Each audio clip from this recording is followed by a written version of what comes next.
सबकी अनुमति से अगर आरंभ किया जाए। विदेश मंत्री श्री जयशंकर ने कल बहुत एक अद्भुत बयान दिया। उन्होंने ये कहा कि मैं आपके घर का नाम बदल दूं तो मेरा घर बन नहीं जाता। भाई साहब, अगर आप मेरे घर के ऊपर आके अपनी नेम प्लेट लगा दोगे तो ये तो फौजदारी का मुकदमा हो जाता है। इतना वीक रिस्पॉन्स, इतना कमजोर और लचीला रिस्पॉन्स जो चीन ने अरुणाचल में कार्टोग्राफिक अग्रेशन किया है कि 30 स्थानों का नाम बदल दिया, इस तरह की कमजोर प्रतिक्रिया ये भारत सरकार को शोभा नहीं देती और खासकर भारत के विदेश मंत्री को शोभा नहीं देती। जो लोग बहुत ही बुलंद आवाज में कच्चाटीवू की बात करते हैं, ये दुर्भाग्यपूर्ण बात है और खेदजनक बात है कि वो चीन का नाम अपने मुंह से निकालने से भी डरते हैं। Those who have been espousing muscularity about Kachativu, and I would come to that later, it is unfortunate and regrettable that they are scared of even uttering the word China. आज लगभग 4 वर्ष हो गए, 47 महीने हो गए कि चीन की फौज, जिसे पीपल्स लिबरेशन आर्मी कहते हैं, वो मल्टीपल जगह के ऊपर जो नियंत्रण रेखा है उसके इस पार आ गई। भारत की सरजमी में उन्होंने घुसपैठ की और 4 वर्ष में 47 महीने में ये जो घुसपैठ है इसके ऊपर सरकार की एक भी प्रतिक्रिया नहीं आई। आप सब लोगों को याद होगा कि जनवरी 2023 में जो तत्कालीन एसएसपी थी लेह की, पीडी नित्या जी, उन्होंने एक रिसर्च पेपर प्रस्तुत किया था जो डीजीपीज और आईजीपीज की कॉन्फ्रेंस होती है, एनुअल कॉन्फ्रेंस, और उसमें उन्होंने लिखित रूप पे ये कहा था कि जो 65 में से 26 पेट्रोलिंग पॉइंट्स हैं नियंत्रण रेखा के ऊपर, कोराकोरम पास से लेकर डेमचुक तक, हम उन पेट्रोलिंग पॉइंट्स के ऊपर अब जा नहीं पाते, हम वहां पे पेट्रोल नहीं कर पाते। आज 1.5 वर्ष हो गया सरकार की तरफ से जो एक लिखित प्रतिक्रिया की गई सरकार के अफसर द्वारा, आला अफसर द्वारा, उसके ऊपर कोई स्पष्टीकरण आज तक नहीं आया। सितंबर 2020 से लेकर और जब तक लोकसभा का सत्र खत्म नहीं हुआ फरवरी वाला, विपक्ष की तरफ से पूरी कोशिश की गई, सवालों के माध्यम से, काम रोको प्रस्ताव के माध्यम से, रूल 193 के माध्यम से, और जो राज्यसभा में कॉरेस्पॉन्डिंग रूल है 267 उसके माध्यम से, कि चीन के ऊपर और खासकर चीन की घुसपैठ के ऊपर सदन के दोनों सत्रों में चर्चा हो जाए। पर सरकार ने उस पूरी कोशिश को निरंतर और लगातार स्टोन वॉल किया। अगर आपको याद होगा, जब हम मणिपुर के ऊपर नो कॉन्फिडेंस मोशन लेके आए थे कि सरकार को विश्वास मत लेना चाहिए दोबारा से, मैंने खुद जब इंटरवीन किया था तो बहुत ही विस्तृत तौर पर जो नियंत्रण रेखा के ऊपर स्थिति है उस पर अपनी बात रखी थी। जब सरकार की तरफ से अनेकों मंत्री बोले और उस बहस का जवाब खुद प्रधानमंत्री ने दिया, चीन के ऊपर एक शब्द ना तो विदेश मंत्री के मुंह से, ना जो 3-3 घंटे उस बहस के दौरान सभी नियमों कानूनों को शिथिल करते हुए जो मंत्री बोले, और यहां तक कि जब प्रधानमंत्री जी ने उस बहस का जवाब दिया तो चीन के ऊपर एक शब्द इन सारे महानुभावों के मुंह से नहीं निकला। They didn't utter the word China, notwithstanding the fact that it was raised by the intrusions across the line of actual control, was raised by many members of the opposition.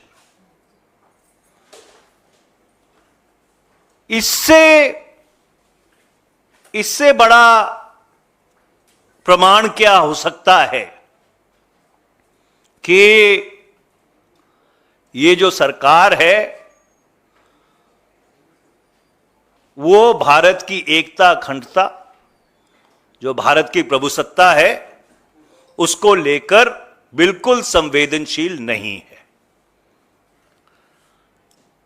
अच्छा, जो लोग कच्चा टीवू की बात करते हैं वो एक बात भूल जाते हैं। आप उस दशक को अपने एक परिप्रेक्ष्य में लीजिए। 1971 में कांग्रेस पार्टी की सरकार थी, स्वर्गीय श्रीमती इंदिरा गांधी भारत की प्रधानमंत्री थी, और जो दक्षिण एशिया का राजनीतिक मैप है उसको उन्होंने बदल के रख दिया। बांग्लादेश की संरचना की, ना वो अमेरिका से डरी, ना वो सातवें बीड़े से डरी, ना जो प्रेशर वेस्टर्न गवर्नमेंट्स डाल रही थी उसका उनके ऊपर कोई असर हुआ, और जो प्रताड़ना उस समय के पूर्वी पाकिस्तान के लोगों को झेलनी पड़ रही थी कि लगभग 1 करोड़ लोग शरणार्थी हो गए थे, उस पीड़ा का उन्होंने निवारण किया। तो कोई कल्पना भी कर सकता है कि जिस सरकार ने, जिस प्रधानमंत्री ने साउथ एशिया का, दक्षिण एशिया का पॉलिटिकल मैप बदल दिया हो, वो कच्चा टीवू के ऊपर भारत की एकता, अखंडता, प्रभुसत्ता के साथ क्षणिक भर भी समझौता कर सकती थी। ये किस तरह की हास्यास्पद बात है। और मैं भारतीय जनता पार्टी से यह कहना चाहता हूं, हम ये कहना चाहते हैं कि अपनी राजनीतिक रोटियां सेकने के लिए, क्योंकि 19 अप्रैल को तमिलनाडु में चुनाव हैं, ऐसे मुद्दे मत लेके आइए जिनका एक तो कोई औचित्य नहीं है, और दूसरा जिससे जो भारत की सामरिक शाख है दक्षिण एशिया में वो कमजोर होती हो। Do not bring national security with in the realm of your parties in politics.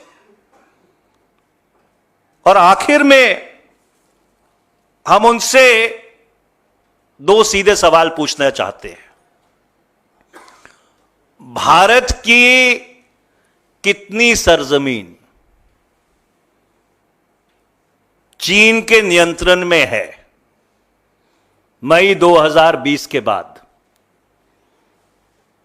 और आप लोगों ने, सरकार ने उस सरजमीन को खाली क्यों नहीं कराया? देखिए, डिफ्लेक्शन और डिस्टॉर्शन से काम नहीं चलता। तू इधर उधर की ना बात कर, ये बता काफिला क्यों लुटा, मुझे रहजनों से गर्ज नहीं, तेरी रहबरी का सवाल है। इस बात का जवाब आज देश मांग रहा है। Thank you very much. The floor is all yours. मुझे नहीं लगता कि इसके तर्जमे की जरूरत है। अगर आपके कोई सवाल होंगे तो मैं जवाब देने के लिए तैयार हूं।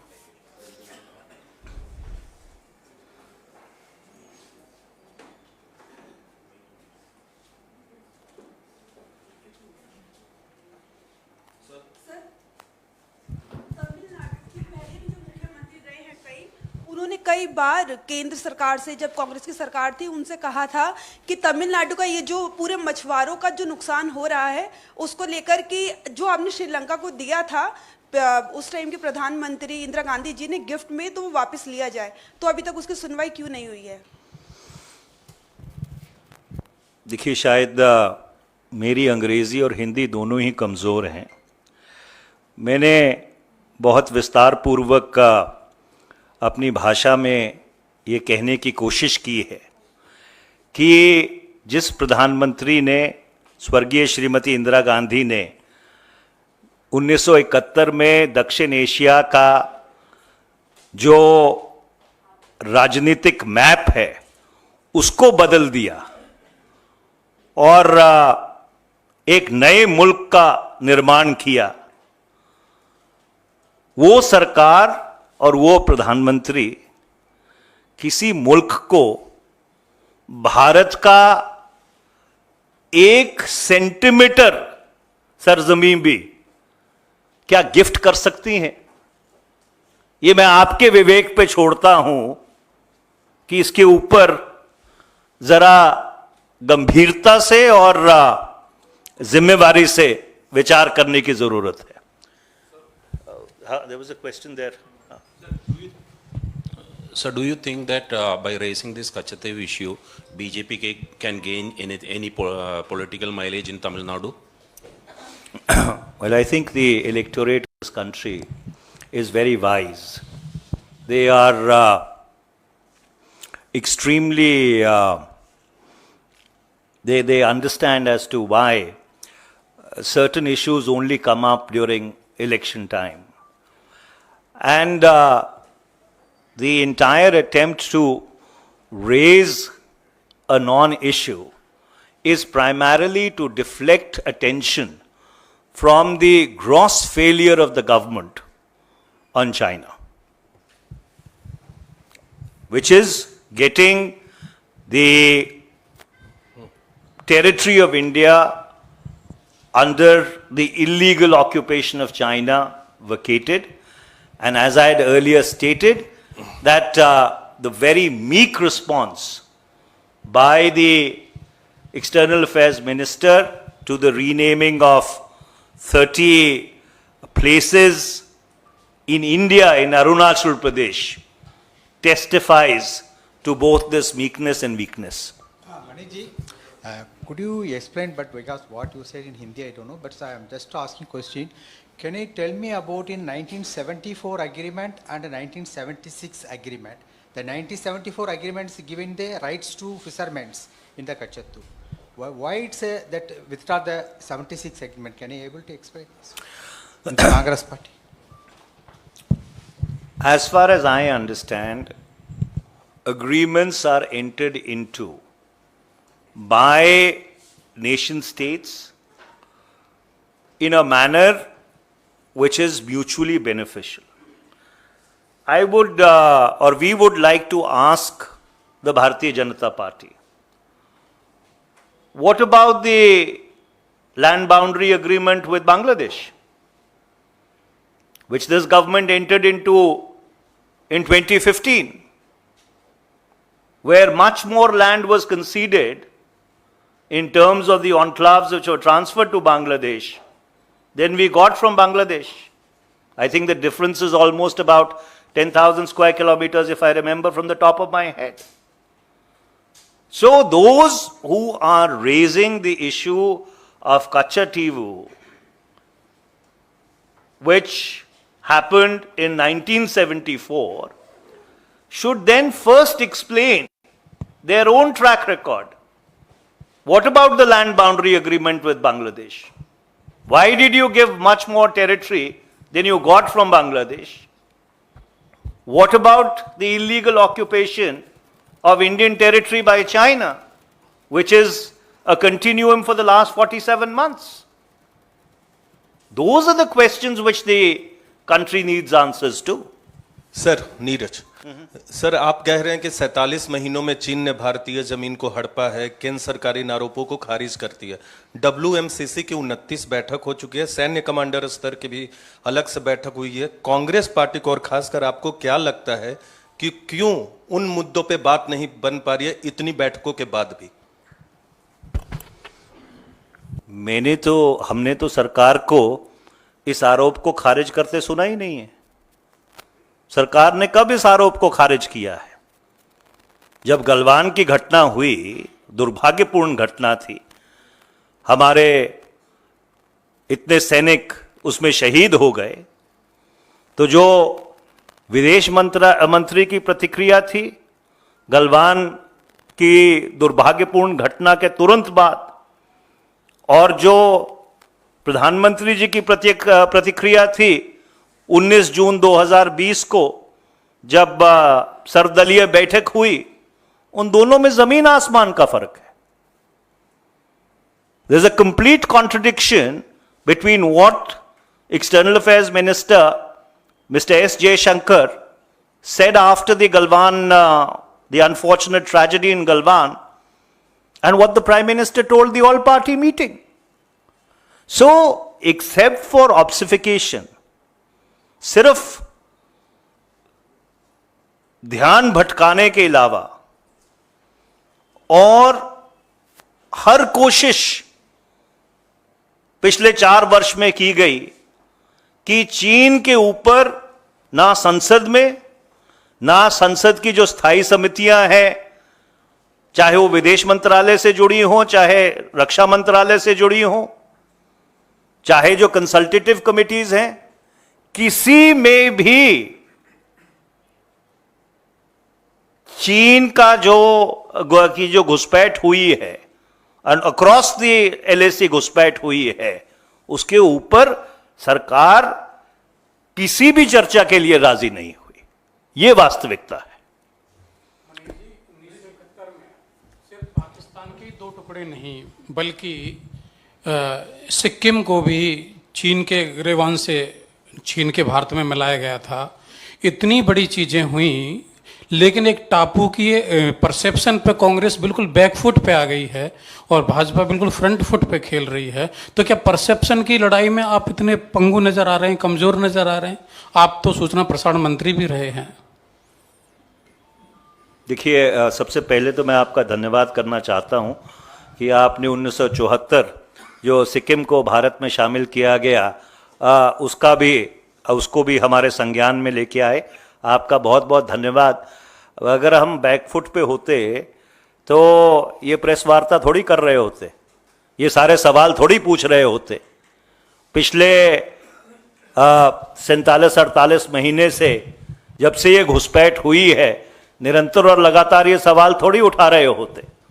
देखिए, दुर्भाग्यपूर्ण बात ये है जब भारत की जो कूटनीति है या भारत की जो सामरिक नीति है उसके साथ क्षणिक का राजनीतिक लाभ वो भी मिलने वाला नहीं है, उसको सामने रखते हुए इस तरह की सियासत की जाए, ये अत्यंत ही दुर्भाग्यपूर्ण बात है और ये गैर जिम्मेदाराना रवैये का शायद सबसे बड़ा जीता जागता प्रमाण है। सर, आपकी इजाज़त से विषय से ज़रा हट करके एक सवाल है सर। सुप्रीम कोर्ट ने संजय सिंह को बेल दे दी है और कहा है कि पेंडेंसी ऑफ द ट्रायल जो है उस दौरान इनको बेल दिया जाए। तो आप तो चूंकि अधिवक्ता भी हैं, कानूनविद भी हैं, क्या इसे ये समझें कि ये एक पार्ट ऑफ द प्रोसेस है या फिर उनके पास तथ्य नहीं है प्रोसिक्यूशन के पास जो उनको होल्ड करता, जेल में रखता? देखिए, ये अच्छी बात है कि उच्चतम न्यायालय ने श्री संजय सिंह जी को जमानत दे दी है, क्योंकि हमारा तो सदा ये मानना रहा है कि जो बात जस्टिस कृष्णा अय्यर ने 1974 में कही थी, that bail should be the rule and jail the exception, फौजदारी का जो कानून है वो उस पर चलना चाहिए।